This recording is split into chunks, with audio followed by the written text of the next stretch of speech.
The mud at the Holloway Ridge development didn't smell like honest dirt. It smelled like sulfur, diesel runoff, and the specific, metallic stink of corners being cut so hard they bled. I adjusted the strap of my hard hat, scuffed to hell, purposefully indistinguishable from the grunt gear aimed at day laborers, and stepped out of my beat-up F-150. The air in western Pennsylvania, this time of year, usually bites, but today it just felt heavy, like a wet wool blanket draped over a crime scene. I wasn't supposed to be here. Well, Tanya, the state inspector, wasn't supposed to be here. Not yet. Officially, I was a ghost in the system, a shadow on the payroll of a subcontractor who owed me a favor from back when I saved his ass from a federal OSHA audit. To the naked eye, I was just another middle-aged woman in a neon yellow vest that was 2 sizes too big, carrying a clipboard that looked like it had been used to smack rats in a basement. I walked toward the perimeter fence, my steel-toed boots sinking into the muck. The site was a chaotic symphony of OSHA violations. I saw a guy on a scissor lift without a harness, treating gravity like a suggestion. I saw rebar uncapped, sticking out of the ground like rusty spears, waiting to impale the next clumsy apprentice. It made my teeth itch. I've been inspecting structures across the Rust Belt for 20 years. I know what a building sounds like when it's going up right. It hums. This place, it rattled, it wheezed. Hey, real quick, if you're into stories about taking down arrogant suits and watching corrupt empires crumble into dust, do me a favor and hit subscribe. It keeps the coffee brewing and the truth flowing. Okay, back to the mud. I navigated through the labyrinth of pallets, stacked too high and extension cords, snaking through puddles deep enough to drown a cat. My eyes were scanning, recording, dissecting. The Holloway project was billed as luxury living for the modern elite. The brochures showed glass walls and rooftop gardens. What I saw was concrete that looked too porous and support columns that seemed to be leaning away from responsibility. Hey, you, one staring at the rebar like it's gonna recite Shakespeare. The voice cracked through the air like a whip. I didn't flinch. I turned slowly, channeling every ounce of patience I didn't have. Striding toward me was Craig. You know a Craig. He's the guy who wears a pristine white hard hat that's never seen a speck of dust, with a polo shirt tucked into khakis that cost more than my first car. He looked like he was crafted in a lab funded by daddy's money and protein powder. Yeah, I said, keeping my voice flat, stripping it of the authoritative cadence I usually used to shut down job sites. Yeah, that's how you talk to the site manager. Craig stopped 3 feet from me, invading my personal space with the confidence of a man who has never been punched in the throat. He smelled like aggressive cologne and mints. I don't pay you to admire the geometry, lady. I pay you to move material. Why aren't you hauling scrap from the B block? I looked at him, really looked at him. He had that glint in his eye, the one that says he views people as disposable assets, interchangeable parts in his grand machine. He didn't recognize me. Why would he? The last time we occupied the same zip code, I was in a blazer, sitting across a mahogany table, telling his bosses that their soil compaction data was a fairy tale. That report got buried. I got fired from that contract. They thought I was gone. Just getting my bearings, boss, I mumbled, deliberately looking at my boots. Agency sent me over, said to report to the foreman. I am the foreman. I am the manager. I am the god of this little muddy universe, Craig sneered, adjusting his sunglasses even though it was overcast. And if you don't get your ass moving toward the debris pile in the next 30 seconds, I'm going to dock your pay before you even clock in. We're 2 weeks behind schedule because of incompetent grunts like you. Move. He pointed a manicured finger toward a pile of twisted metal and shattered drywall near the eastern foundation, the exact spot I needed to see. The irony was so rich I could taste it. He was ordering me to inspect the very evidence that would eventually hang him. On it, I said, turning away before my face betrayed the pure, unadulterated rage boiling in my gut. I walked toward the foundation, my heart hammering a rhythm against my ribs. It wasn't fear. It was the adrenaline of the hunt. I remembered the feeling of helplessness 2 years ago when the paperwork vanished, when the bribes were paid, when I was told to stop being hysterical about structural integrity. They treated safety like a nuisance and me like a nagging housewife. Not this time. I reached the debris pile and crouched down, pretending to sort through the scrap. From this angle, I had a clear line of sight to the exposed foundation wall of the main tower. I pulled a small, high-resolution camera from my pocket, hidden behind the bulk of the clipboard. The concrete was weeping. Not literally, but technically, efflorescence, white salty streaks running down the gray face. It meant water was moving through the slab. It meant the waterproofing was either botched or non-existent. And in a freeze-thaw cycle state like Pennsylvania, it wasn't just a defect. It was a ticking time bomb. Enjoying the view, Craig's voice drifted over, dripping with sarcasm. He was watching me from the trailer steps, laughing into his phone. Just looking for the good stuff, I whispered to myself, snapping a photo of a hairline fracture that zigzagged like a lightning bolt near the footer. Keep laughing, pretty boy. I'm just here to measure the coffin. This wasn't just a job anymore. It was an excavation of the truth. I brought my own shovel. The deeper I waded into the Holloway site, the more it felt like I was walking through a graveyard that hadn't been filled yet. The damp cold of the Pennsylvania morning had settled into my bones, a familiar ache that reminded me of 20 years of crawling through crawl spaces and arguing with men who thought code compliance was a suggestion from the liberals in Harrisburg. I spent the next hour moving scrap metal with a rhythmic, hypnotic motion. Lift, carry, toss. Lift, carry, toss. It was a perfect cover. Nobody looks at the person hauling trash. You become invisible, a piece of the machinery less interesting than a forklift.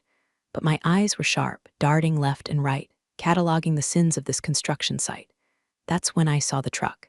It was a beat-up Ford F-350 with a faded logo on the door, Miller & Sons Earthworks. My stomach dropped like an elevator with a cut cable. Miller, same outfit that faked the soil density tests on the collapsed strip mall project in Erie 5 years ago. They were cheap, they were fast, and they had a reputation for burying their mistakes, literally. If Miller was here, it meant the ground we were standing on was likely unstable fill, packed down with nothing but prayers and bribes. I drifted closer, dragging a piece of corrugated metal as a prop. A guy in a Miller vest was arguing with a crane operator. I knew him. Restrap Gary? We called him that because he always looked oily, and he could slip out of any regulation with a handshake and a grin. Don't worry about the compaction report, Gary was saying, spitting tobacco juice onto the gravel. Craig said to just pour the slab. We'll backdate the density test later. Who's gonna check? The city inspector is blind as a bat.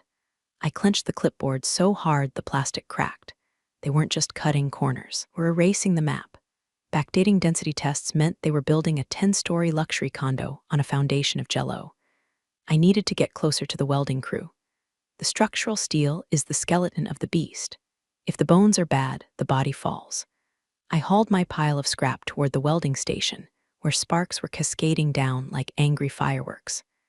An older guy was there, his welding mask flipped up, had a face like crumpled leather and eyes that had seen too many friends get hurt on the job. He was staring at a joint on the main column line, shaking his head. Heavy load for a Tuesday, I said, dropping my scrap nearby. It was the universal opener of the blue-collar worker, a noncommittal complaint about the work. The welder looked at me, assessing. He saw the vest, the dirt on my face, the weary posture. He didn't see the inspector. He saw a fellow grunt. The weight that worries me, he muttered, pulling a pack of cigarettes from his pocket. It's what's holding it up. I leaned in, lowering my voice. Looks like standard I-beams to me. What's the rub? He lit a cigarette, cupping the flame against the wind. These beams, they're Chinese imports, recycled scrap steel. Stamped grade 50, but they grind like grade 36. Soft. You heat 'em up too much, they warp like a plastic spoon in a microwave. I told the super, egg that preppy bastard, and he told me to crank the voltage and shut my mouth. That's illegal, I said, the words slipping out before I could catch them. If the tensile strength isn't rated. The welder laughed, a dry, hacking sound that ended in a cough. Illegal? Honey, look around. You see that soil crew? They're burying tree stumps in the load-bearing zone. You see the electricians? They're running non-plenum wire in the ceiling drops. Legal is just a word for too expensive on this job. He took a long drag, his eyes narrowing at the skeletal frame of the building. I got 2 years till pension. I'm just trying to keep my head down, but I wouldn't buy a condo here. I wouldn't let my dog sleep here. I nodded, pretending to agree, but my mind was racing. Substandard steel, faked soil tests. This wasn't just negligence, it was a conspiracy of cheapness. I pulled out my phone, tending to change the music, and snapped a burst of photos of the beam markings and the sloppy, porous welds that were already showing signs of stress fractures. I compared the beam stamp to a database I had bookmarked. Shanxi Steel Co., batch 404. I remembered a bulletin from the American Institute of Steel Construction about that batch. It had high phosphorus content, brittle in cold weather. We were in Pennsylvania. In November. Hey, you two, is a coffee break or a construction site? Craig's voice cut through the noise again. He was standing on the second-floor gantry, looking down at us like a king from a balcony.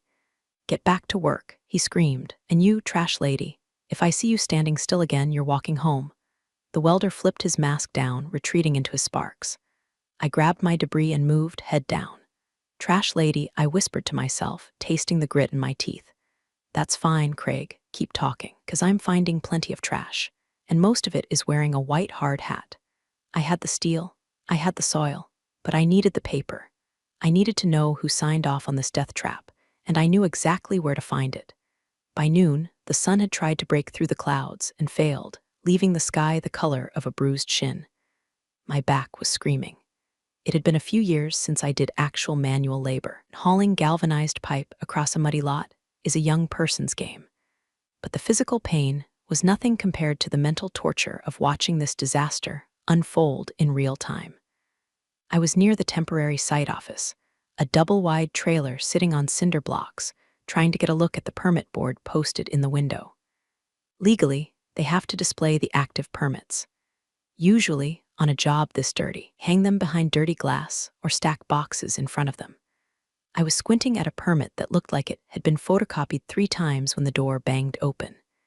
Craig stepped out, followed by a woman in a beige trench coat and heels that cost more than my mortgage payment. Councilwoman Hatcher. I recognized her from the local news. She was the one pushing the Revitalize Our Ridge campaign, promising affordable luxury and tax revenue. Had a smile that didn't reach her eyes, painted on like the safety stripes on the asphalt. Craig, frankly, the investors are nervous, Hatcher was saying, her voice tight. The ribbon cutting is scheduled for the 15th. That's 10 days. The mayor is coming. The press is coming. If this shell isn't closed up, it'll be done, Councilwoman, Craig said, using a voice so oily you could fry an egg on it. We're fast-tracking the final structural sign-offs. My guys are working double shifts. Fast-tracking, she repeated, looking around the site with distaste as her heel sank slightly into the gravel. Does that mean properly? Craig laughed, a dismissive sound. It means paperwork is fluid. Don't worry about the details, Linda. Just worry about the hors d'oeuvres for the gala. We're building the future here. I must have leaned too close, or maybe my disgust was palpable, because Craig's head snapped toward me. He saw me standing there, muddy, holding a clipboard. Eavesdropping, you, he roared. The conversation stopped. Every head on the job site turned. The laborers, the carpenters, the electricians, everyone froze. Craig marched down the wooden steps, his face flushing red. What is your obsession with standing around? Are you deaf or just stupid? He didn't wait for an answer. He grabbed the clipboard from my hand, my prop, my shield, and threw it onto the muddy ground. Pick it up, he commanded. I stared at him. The disrespect was physical. It felt like a slap. My instinct was to reach into my back pocket, pull out my badge, state inspector, license #4922, and shut this entire circus down right now. I could legally freeze this site in 10 minutes, but I couldn't, not yet. If I stopped it now, they'd just pay a fine, fire a few subcontractors, and restart in a month. Craig would get a slap on the wrist. Hatcher would claim ignorance. I needed the kill shot. I needed undeniable proof of criminal negligence that would bury them all. So I swallowed my pride. It tasted like bile and copper. I said, pick it up. Craig sneered, playing to the audience. He wanted to show the councilwoman he was a strong leader. He was showing her he was a bully. Slowly, deliberately, I bent down. My knees cracked. I picked up the muddy clipboard. Sorry, sir, I said, my voice quiet. Won't happen again. Damn right it won't, Craig spat. You're lucky I'm desperate for bodies, or you'd be in the unemployment line. Now get out of my sight. Go clean the portable toilets if you can't handle the heavy lifting. That seems about your speed. The councilwoman watched this entire exchange without blinking. She didn't look horrified. She looked bored. To her, I wasn't a person. I was an expense line item, a glitch in the matrix of her political ascent. Charming management style, she murmured as they turned back to the trailer. Some people only understand the stick, Linda, Craig replied loud enough for me to hear. I walked away, clutching the dirty clipboard to my chest. My hands were shaking, not from fear, but from the effort it took not to scream. Clean the toilets, that's what he thought I was worth. I walked past the welder I'd spoken to earlier. He looked at me with pity. Don't let him get to you, he whispered. He's just a suit. He's not a suit. I whispered back, my eyes fixed on the trailer where the deals were being cut. He's a target. I went to the back of the site, near the pour potties, but I didn't clean them. I pulled out my phone. I had heard enough, fast-tracking sign-offs.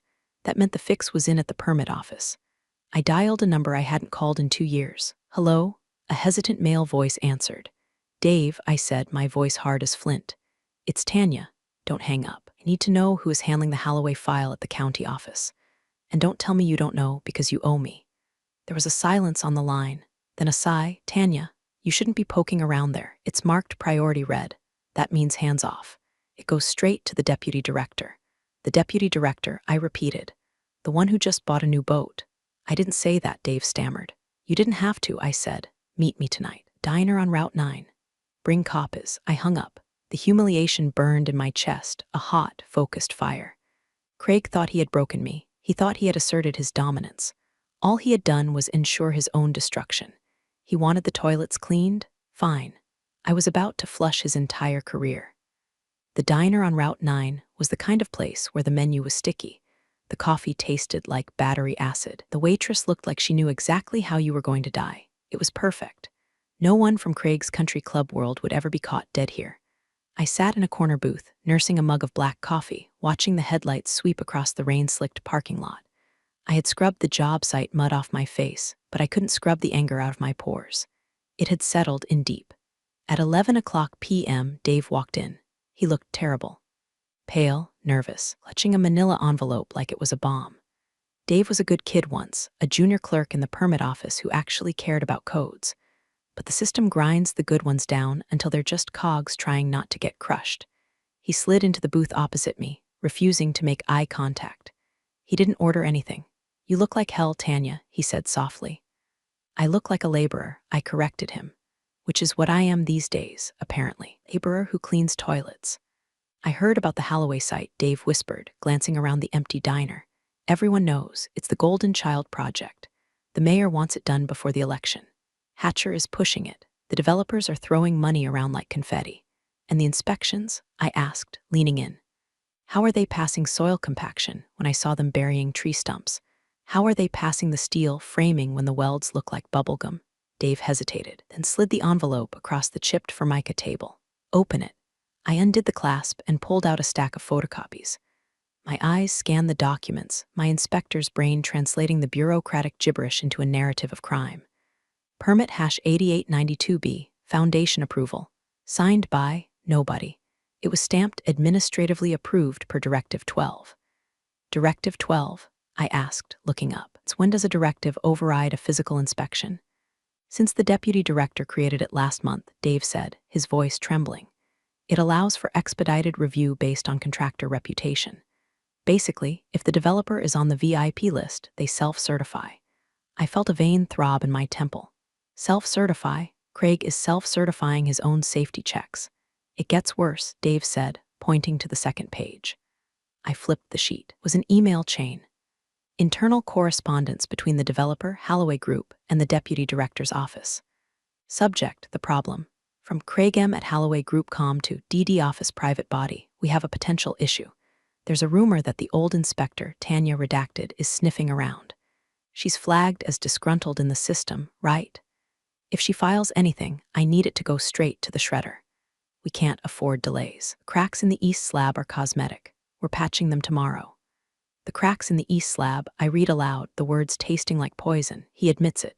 He knows the foundation is failing. He calls them cosmetic, Dave said weakly.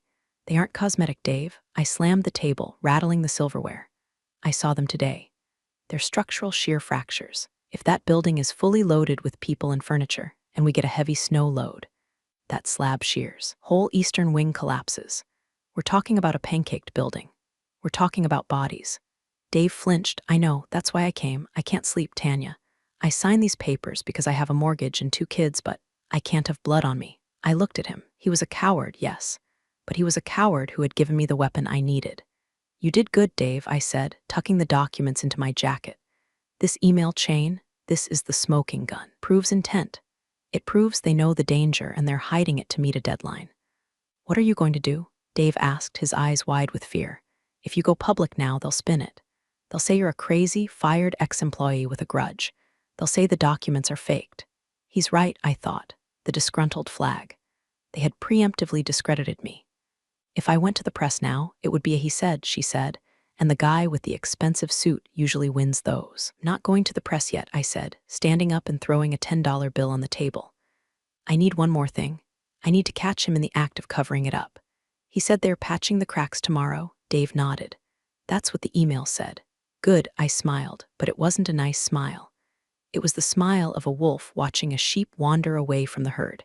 Because tomorrow, I'm going to be there. And I'm going to make sure that patch becomes his tombstone. I walked out of the diner into the rain. The envelope felt heavy against my ribs. It wasn't just paper anymore. It was a demolition order. And tomorrow, I was going to pull the trigger. The next morning, the Holloway site was buzzing with a frantic, nervous energy. It was 6:00 a.m., still dark, but the floodlights were blazing, casting long, distorted shadows across the mud. The air smelled of wet cement and desperation. I was back in my disguise, same vest, same boots, same invisible status. But inside, I was vibrating.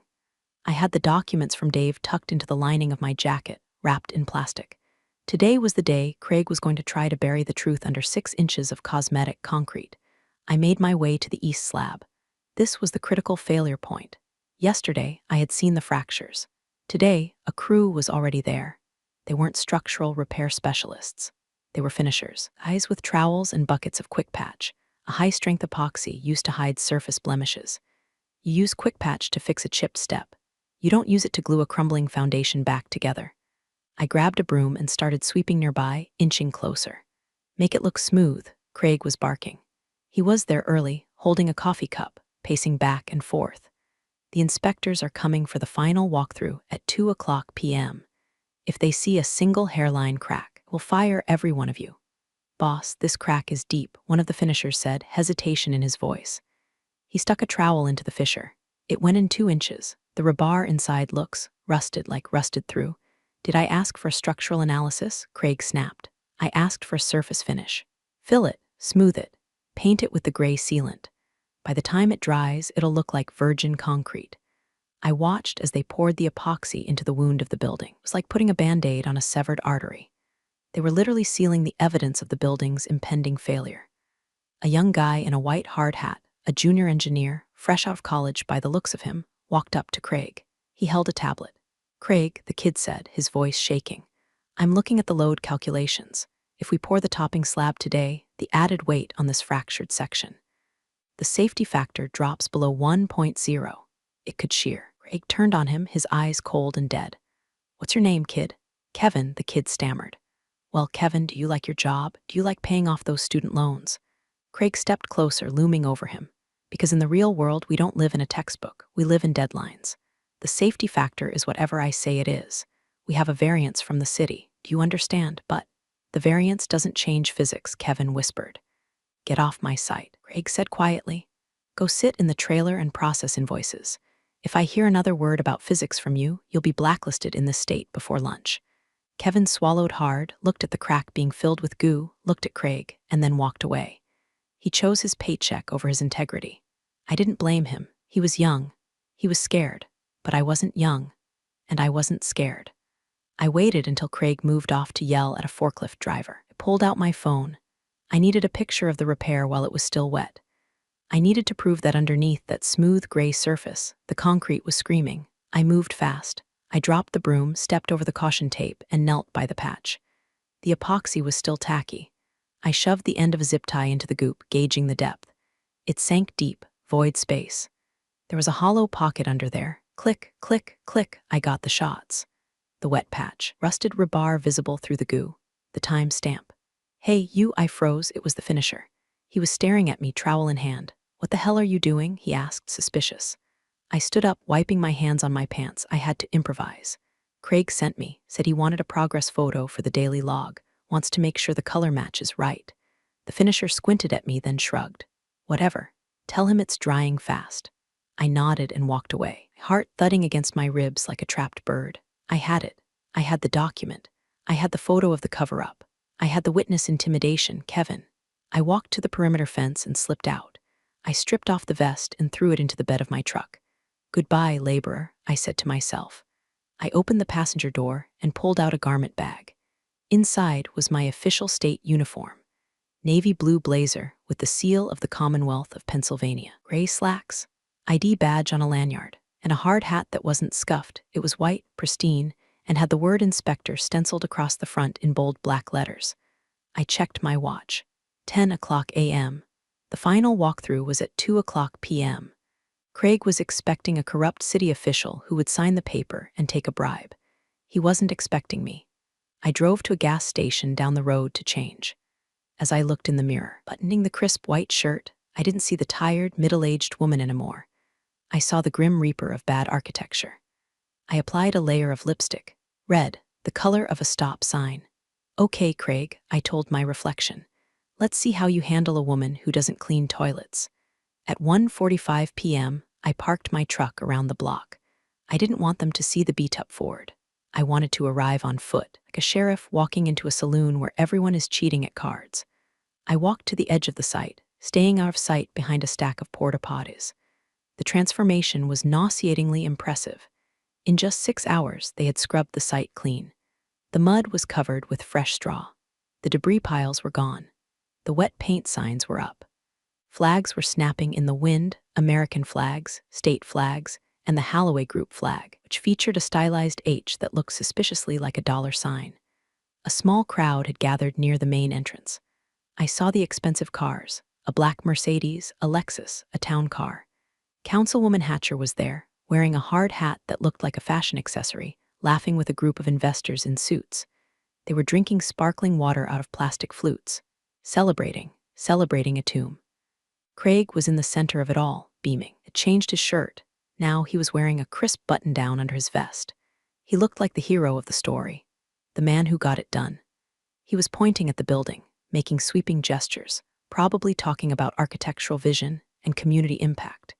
He had no idea that 10 miles away, in the State Department of Labor and Industry database, a red flag had just popped up on his file. I had spent the last hour in the gas station parking lot, tethering my laptop to my phone. I uploaded everything: the photos of the cracks, the audio recording of the welder, the email chain Dave gave me, the photo of the patch job. I attached it all to a Category 1 stop work order. In the world of construction, a Category 1 is the nuclear option. It doesn't just pause the work, it revokes the occupancy permit, freezes the bank draws, and mandates a forensic structural audit. It's a career ender. I hit submit at 1:55 p.m. The server refreshed. Status, filed. Authority, T. Miller State Inspector. Now it was real. Now they were technically trespassing on a condemned site. I adjusted my blazer. It felt like armor. I put on my official hard hat. I clipped my badge to my lapel so it caught the light. I watched Craig shake hands with a man I recognized as the city building official, the guy Dave said was blind as a bat. The official was holding a clipboard ready to sign. He didn't even look at the building. He was looking at the catering table. "So, Craig," I heard Hatcher say as the wind carried her voice, "we are good for the ribbon cutting, no last-minute surprises." "Zero surprises," Linda. Craig grinned. "This building is solid as a rock. We came in under budget and ahead of schedule. That's the Holloway promise." "Solid as a rock," I muttered. "More like solid as a lie." I stepped out from behind the portable toilets. The gravel crunched under my clean boots. I didn't walk with the shuffle of a laborer anymore. I walked with the heavy, rhythmic stride of the law. I saw the security guard at the gate start to raise his hand to stop me. He saw the uniform. He saw the badge. He saw the look on my face. His hand dropped. He stepped aside. "Afternoon, ma'am," he mumbled. "Afternoon," I said, not breaking stride. I walked straight down the center of the access road. The sound of my boots on the gravel seemed to echo. One by one, heads started to turn. First, the investors. They stopped chatting, confused by the appearance of a new figure who clearly wasn't there for the champagne. Then, Councilwoman Hatcher. Her smile faltered. She squinted at me. She recognized the uniform. The state seal is hard to miss. And finally, Craig. He was mid-laugh, clapping the city official on the back. I sensed the silence spreading through the group. He turned around, his eyes locked onto me. At first, there was zero recognition. He just saw a state inspector, annoying but manageable. Then he looked closer. He saw the eyes, the same eyes that had looked at him from the mud yesterday, the same eyes he had told to clean the toilets. The color drained from his face so fast it looked like someone pulled a plug. His mouth opened, but no sound came out. Stopped 10 feet away from the group. I didn't yell, I didn't scream. I spoke with the calm, terrifying volume of a woman who holds all the aces. Craig, I said, we need to talk about the East Foundation. The silence that followed my greeting was absolute. Even the distant hum of the highway seemed to vanish. Who is this? Councilwoman Hatcher asked, her voice sharp. She looked from me to Craig, sensing the sudden shift in the atmospheric pressure. Craig, is this one of yours? Craig swallowed hard. He stepped forward, trying to regain his physical dominance, but his posture was brittle. She's nobody, there must be a mistake. Ma'am, you need to leave. This is a private event. I didn't move. I pulled a folded document from my inside pocket, the printed confirmation of the stop work order. I'm not nobody, Craig, I said, my voice cutting through his bluster. I'm Tanya Miller, Senior Structural Inspector for the Commonwealth of Pennsylvania. But you might remember me better as the trash lady you ordered to clean the toilets yesterday. A gasp rippled through the group of investors. Hatcher's eyes went wide. Yesterday? Craig stammered, a bead of sweat tracking through his bronzer. I've never seen you before in my life. Really? I smiled, because I have a distinct memory of you throwing my clipboard into the mud. Right over there. I pointed to the spot. I have a memory of you telling your finishing crew to cover up a structural shear fracture with epoxy and gray paint. Craig's laugh was high-pitched and frantic. This is ridiculous. She's crazy. She's a disgruntled ex-contractor trying to shake us up. Security, get her off the property. 2 security guards started to move toward me. Take one more step, I said, turning my gaze on them, and you will be charged with obstructing a state investigation. That's a felony. You want to go to jail for this guy? The guards froze. They looked at Craig, then at my badge. They backed down. Craig, the city official, the blind one, stepped forward, looking nervous. What is she talking about? I signed off on the foundation myself. You signed a piece of paper, Bob, I said to him. You didn't inspect anything. Did you check the density logs? Did you check the steel stamps? We have a trust-based system, Bob stuttered. Well, trust just expired. I walked past them, straight toward the building. Follow me, all of you, unless you want to buy a condo that's going to collapse before the first mortgage payment clears. I didn't wait to see if they followed. I knew they would. Money is cowardly, but it's also curious. I walked to the east slab. The patch was dry now. It looked perfect. Smooth, gray, solid. A masterpiece of deception. Look at this, Craig shouted, running after me. It's flawless. She's making things up. There's no crack. I stopped at the patch. I turned to the group. Hatcher was there, looking pale. The investors were whispering. Craig says this is solid concrete, I said loudly. He says it's safe for your families, safe for your children. I reached into my pocket and pulled out a heavy steel chipping hammer. It's a tool we use to test concrete hardness. What are you doing? Craig shrieked. That's vandalism. It's quality control, I said. I swung the hammer. Crack. Didn't hit it hard. I didn't have to. The hammer broke through the thin layer of epoxy like it was an eggshell.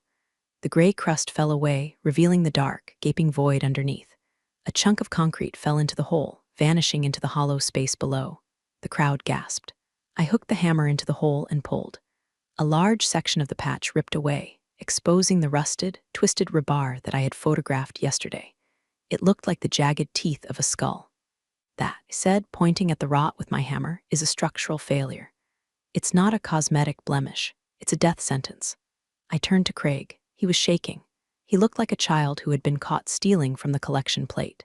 You filled a load-bearing fracture with glue, I said, my voice quiet, but carrying the weight of the entire state penal code. And you invited the mayor to stand on top of it. Councilwoman Hatcher stepped forward. Her face was a mask of fury. She looked at the hole. She looked at Craig. Craig, she said, her voice trembling, is this true? It's just a minor issue, Craig squeaked. We were going to fix it properly later. After the funding came through, it's standard industry practice. It is not standard practice to commit fraud. I snapped. It is not standard practice to falsify safety records. I reached into my pocket again and pulled out the email chain, the one Dave had given me. Just so we're clear on the intent portion of the lawsuit, I said, handing the paper to Hatcher. Here is the email where Craig admits the foundation is failing and orders the cover-up to hide it from me. Hatcher snatched the paper. She read it. Her hands started to shake. She looked up at Craig with eyes that promised murder. You idiot, she whispered. You absolute idiot. Craig looked around for an ally. The investors were backing away. City official was trying to disappear into the crowd. He was alone. I I can explain, Craig tried. Save it for the deposition, I said. The energy on the site shifted from confusion to panic. The investors were already on their phones, calling their lawyers, desperate to pull their money out before the news broke. The luxury dream was dissolving into a nightmare of litigation. I wasn't done. I turned to the foreman of the crew, a burly guy who had been watching from a distance. Shut it down, I yelled, my voice echoing off the steel skeleton. Kill the power, kill the engines. This site is officially condemned under State Code 409. The foreman looked at Craig. Craig didn't move. He was staring at his boots the same way I had stared at mine yesterday. But I had been acting. He was broken. The foreman looked at me. He nodded. He grabbed his radio. All units, shut it down. We have a code red stop work order. Repeat, shut it down. The effect was immediate. The roar of the generator died. The beep, beep, beep of the backing truck silenced. The grinders stopped screaming. Silence, heavy, thick silence descended on Holloway Ridge. The only sound was the wind whistling through the shoddy steel beams. I walked up to Craig. I still had the sealed envelope in my hand, the official condemnation notice with the bright red sticker. Craig, I said. He looked up. His eyes were red, watery. The arrogance was gone. Look small. Take it, I said, holding out the envelope. Tanya, he whispered, please, if you file this, I'm done, I'll lose my license. I'll lose the company, my dad. Your dad should have taught you better, I said, cold as ice. You ordered a kid to sign off on a death trap. You treated your workers like trash. You treated me like trash. But mostly, you treated the safety of human beings like a line item you could delete. I slapped the envelope against his chest, instinctively grabbed it. You are hereby served, I said. You have 24 hours to vacate the equipment. The state police will be here in an hour to secure the perimeter and seize your records. Police? Craig choked out. Fraud is a crime, Craig, I said, and risking catastrophic collapse, that's reckless endangerment. You better call a lawyer, a good one, not one of your daddy's friends. I turned to Councilwoman Hatcher. She was still holding the email, looking like she wanted to vomit. Councilwoman, I said, I suggest you issue a statement distancing yourself from Holloway Group immediately, unless you want your name on the indictment too. She looked at me, terrified. I didn't know, I swear. Then you should have looked closer, I said. That's your job. I turned my back on them. I walked away from the hole in the foundation. I walked past the stunned investors. I walked past the security guards who wouldn't meet my eye. As I reached the gate, I saw Kevin, the young engineer, standing by the trailer. He looked terrified, but also relieved. He knew he wouldn't have to carry the weight of a collapsed building on his conscience. I stopped for a second. Hey, Kevin, he jumped. Yes, ma'am. Next time, I said, don't let the suit scare you. Physics doesn't care about his deadlines. Physics always wins. Yes, ma'am, he whispered. I walked out the gate. The sun finally broke through the clouds, casting a harsh, feeling light on the half-finished skeleton of the building. It looked like a ruin. Behind me, I heard a car engine roar to life, a siren wail in the distance. The machinery of justice was slow, but once it started, it ground everything to dust. I sat in my truck, parked a mile down the road. I had stripped off the blazer and the tie. I was back in my t-shirt, staring out the windshield at the Pennsylvania hills. My hands were shaking again, adrenaline crash hitting me like a physical blow. I popped the tab on a lukewarm Diet Coke and took a long sip. It tasted like victory. My phone blew up, text from the office. Text from Dave, you did it. Holy SHT, you actually did it. A news alert popped up on my screen, breaking. Holloway development halted amidst safety scandal. State inspector alleges massive fraud. I scrolled through the article. There was a picture of Craig, looking like a deer in headlights, being escorted to his car by police. The article mentioned anonymous tips and heroic oversight. I chuckled. Heroic. There was nothing heroic about it. It was just gravity. I thought about the butt scrunch leggings joke the HVAC guy would have made. I thought about how Craig looked at me when he thought I was a cleaner. People like Craig think the world is built on handshakes and appearances. They think if you paint over the rot goes away, but I know better. I know that rust never sleeps. I know that a hairline fracture, if ignored, will eventually bring down a tower. I looked at the dashboard of my truck. There was a crack in the plastic, right above the speedometer. It had been there for years. It didn't affect the engine. It didn't affect the brakes. It was just a reminder that things break. But some things you don't let break. I started the engine. The old Ford rumbled to life, sounding healthier than that entire multimillion-dollar construction site. I wasn't going to get a medal. I wasn't going to get a raise. In a week, Hatcher would spin this to make herself look like the victim. Holloway Group would file for bankruptcy and reopen under a new name, probably Summit Heights or Pinnacle Living. The cockroaches always find a new dark corner. But not today, and not that building. That building would be torn down. The steel would be scrapped. The concrete would be crushed, and the ground would be cleared. I put the truck in drive. Solid as a rock, I whispered, mimicking Craig's voice. I turned up the radio. Some classic rock station was playing. I drove away, leaving the dust and the lawyers behind. I had a septic tank inspection in Altoona tomorrow. It would smell terrible. It would be dirty. It would be thankless. But at least it wouldn't be full of SHT like Craig.